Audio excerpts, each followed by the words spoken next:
Hello, everybody. My name is Yuko. I am a happiness promoter and a student of A Course in Miracle, and I am so glad that I'm back. Thank you so much for watching and this videos. And I'm going to cover the each chapter of A Course in Miracle and my take on that, and also my experiences. So let's start. And today's lesson is the happy dream. Happy dream, happy dream, happy dream. Right? So when you hear that, what makes you think, right? Happy dream. There are so many happy dreams that we can think of, and so I'm just gonna go, just like always, like start reading, right? Phew, there's a lot of good things. Now put yourself not in charge of this, for you cannot distinguish between advance and retreat. Let me pull that back a little bit. For the holy instant, the holy relationship, the Holy Spirit's teaching, and all the means by which salvation is accomplished would have no purpose, for they are all but aspects of plan to change your dreams of fear to happy dreams, for which you awaken easily to knowledge. Put yourself not in charge of this, for you cannot distinguish between advance and retreat. We cannot distinguish between advance and retreat. That is so accurate. And your part is only to offer him a little willingness to let him remove all fear and hatred and to be forgiven. Oh, this is so good. Your part is only to offer him a little willingness to let him remove all fear and hatred and to be forgiven. Right? And keep going. Happy dreams come true, not because they are dreams, but only because they are happy. And so they must be loving. Their message is, thy will be done, and not I want it otherwise. I think everybody needs to hear that one more time, yeah? Happy dreams come true not because they are dreams, but only because they are happy, so they must be loving. The message is, thy will be done. Thy will be done, and not I want it otherwise. It will become the happy dreams through which he can spread joy to thousands and thousands who believes that love is fear, not happiness, right? There are so many people who thinks that, like, who believes that love is fear and not happiness. That's kind of sad, right? But it's not us. It's more than us. It's more than like what we want, more than what we think happiness look like. We have no clue what that is, right? And we struggle with that every day because we are so attached to that, what it looks like every day and every moment. Okay, so happiness looks like getting married, have a kids by this age, have this amount of like money in your bank account, or have this type of career by this age, right? Like all these things. So happiness looks like, or if you're an entrepreneur and like I should be able to be making 10K a month by this time, or you should be able to be making contacts and making all these influences by this time, right? The expectations, the ideas that we have for what things should be, that is crazy. And I struggled with that every single day because it's either black or white, 0 or like 100 is all or nothing. So there has not been any gray zone. There is no process.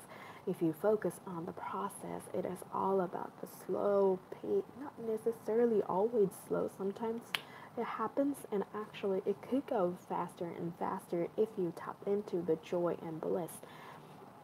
But and you know, probably you heard this before, but say like in comparison is the thief of all joy. But I also would like to add the expectation is also the thief of joy. The expectations for ourselves, expectations for other people, expectation for the circumstances, and expectations for our life. It's such a huge thief in our life, right?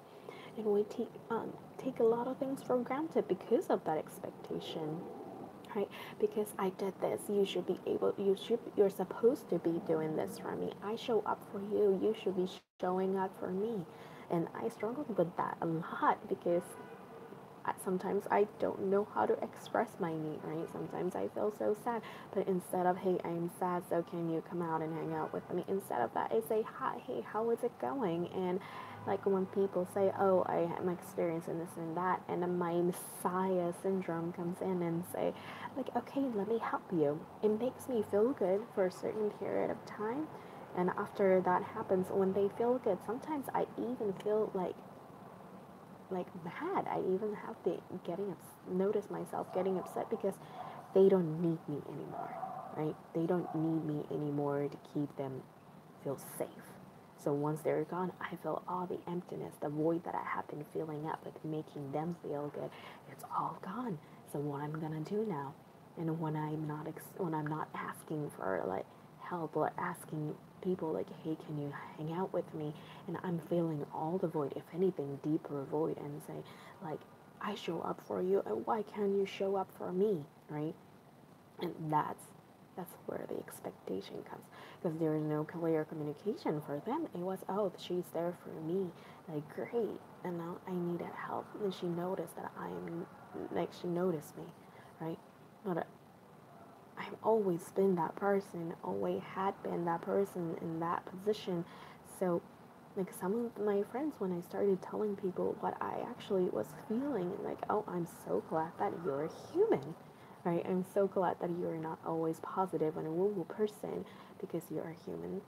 And I understand that concept. I started picking up, and there is another trap to that, right? There had been another trap that I am facing, because some people I opened up to, I know I got a permission from them to be that way. I got the permission to be that way, and so whenever I go talk to them, sometimes I tend to talk about what's not working for me, right? What's not working for me, and this is not happening. This is this and that and that, and so again, even in that realm of opening up, there is always a gray zone. I don't have to be always talking about something that's not working, or always talking about something that's amazing, always talking about what has or has not, or whatever that may be. I don't have to be this certain person.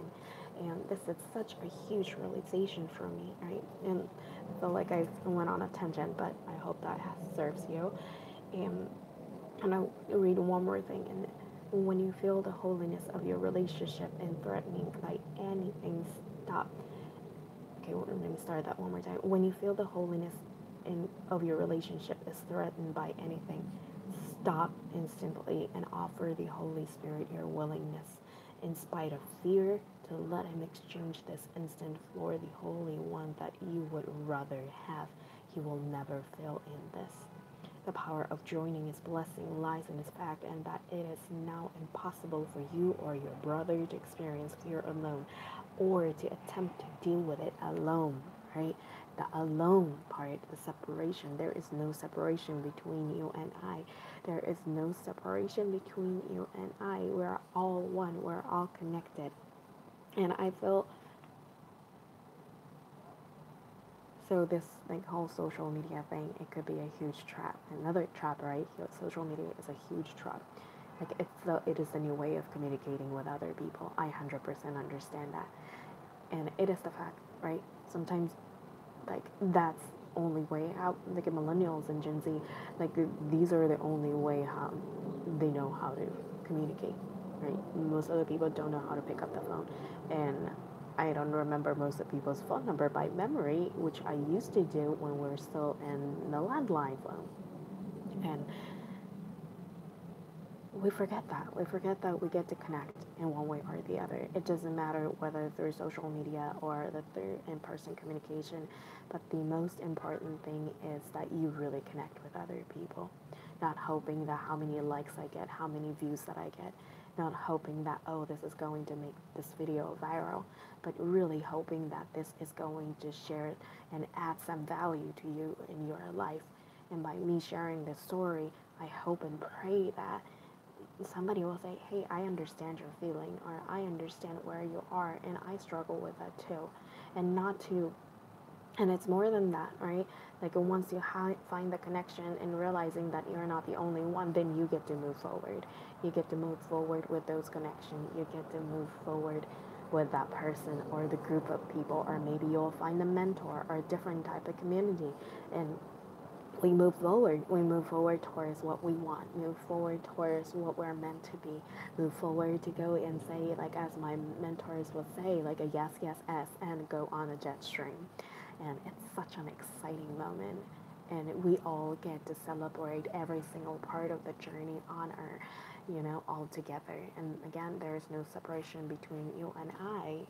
And that is a lesson that we all get to learn each and every day in each moment.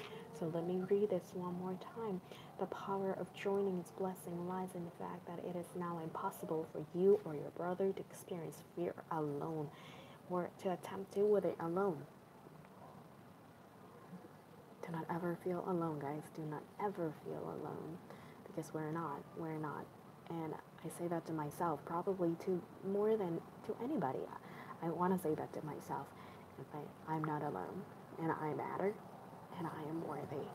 And if you've been seeing this, like probably the flip flop, but I've been writing this every day, and that I am enough, I matter, because I do, and I am.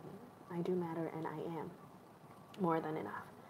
So this got really heavy, I feel like, but I feel really great about sharing this chapter today. So thank you so much for watching, and if you have any comments or anything, that please leave your comments right beneath, and so I can talk to you more. And if you have any requests for me to talk about certain things, please do, and I would love to connect with you. Okay, thank you so much, and have a great day. If you're watching this today, it's happy Friday the 13th, but I love y'all. Bye. Join in every corner. Bye.